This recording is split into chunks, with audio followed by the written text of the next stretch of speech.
What story do you really want to tell but no one has asked the right question for you to bring it up? Story 1.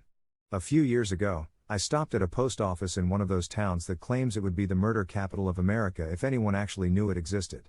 In the parking lot, I was approached by a seemingly sane man who, without much context, gave me a copy of a book he'd written.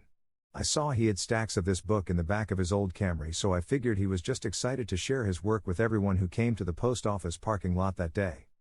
The book was called Code 205 Part 1. It's not just a code but also a way of life by Grimy Jones. That is not an exaggeration, you can look it up. It was published by an organization that helps inmates self-publish books while incarcerated. The About the Author section, across from a full-page advertisement for his friend's rap/hip-hop mixtape, had a nice picture of old Grimy and a description of his ambition to inspire others and make his family and friends proud through his writing. Staring at this incredible book, I felt a wave of humility. I, too, desperately dreamed of becoming a writer but struggled to motivate myself to sit down and get the job done.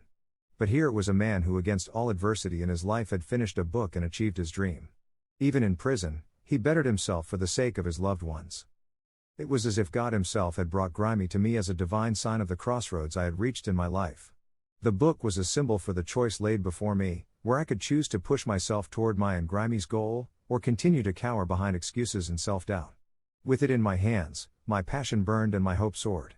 I felt I owed it to Grimy to finish his book, regardless of the quality, and then begin my own writer's journey. Upon actually reading it, I discovered that Grimy had written more or less a series of disturbing, pornographic vignettes in his own personal brand of English.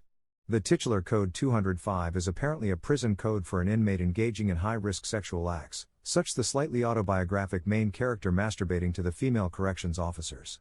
According to Grimy, these actions are offensive because it makes the female officers feel sad about how inadequate their boyfriends and husbands are when they see some nice prison meat. I gave the book a real effort, got to the part where the released main character jizzes in a McDonald's fryer after receiving a gummy blowjob from a grandma with her dentures out, and promptly threw the book in the trash.